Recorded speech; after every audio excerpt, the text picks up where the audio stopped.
last week I told you about my concept of lose the snooze.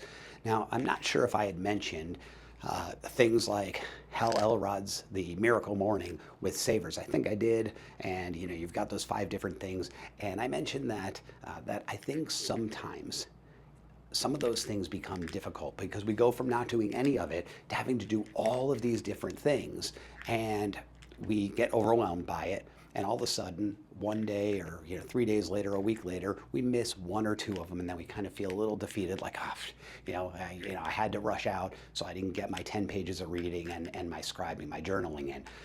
Well, that didn't really work out. So the next day, a little more slips, and then before we know it, we're off track completely. And I mentioned the idea, or maybe I haven't mentioned this, but the idea of how do you eat an elephant? One bite at a time, right? So when we take all this on, it becomes just too much. So I did 75 Hard years ago. If you haven't heard of 75 Hard, it's this thing that a guy named Andy Frisella put together, and it's 75 days where you do certain things every single day, and you've got to commit to it, and it's 2 workouts. One of them has to be outside. It's following your diet plan. It's all these different things, and I got through it, and at the end of it, I said, I'll never do it again. And the reason I'll never do it again, I really respect Andy Frisella and the people that do 75 Hard, but Andy Frisella built that 75 Hard for himself. Those were the priorities that he had. And I may have different priorities.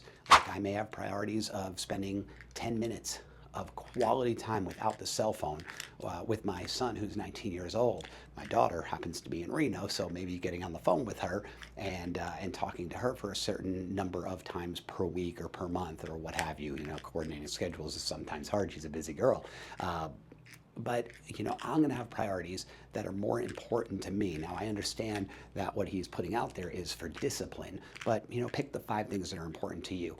Same thing with Savers. If you're not a journal person, I understand the psychology behind it, but maybe there's something that gets you inspired a little more, that would get your day started a little better.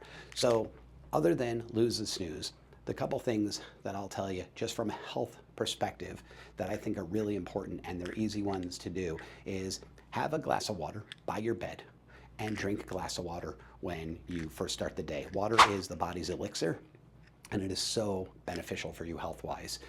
In addition, when you first get up, don't grab your cell phone. Don't get into a negative space because, sometimes the cell phone has something on it like an email or a text that maybe you don't want to see. They say wait a half hour, wait at least 10 minutes. And then the other thing is in that 10 minutes, get up, walk outside and get some sunlight, especially in these beautiful mornings right now in Vegas.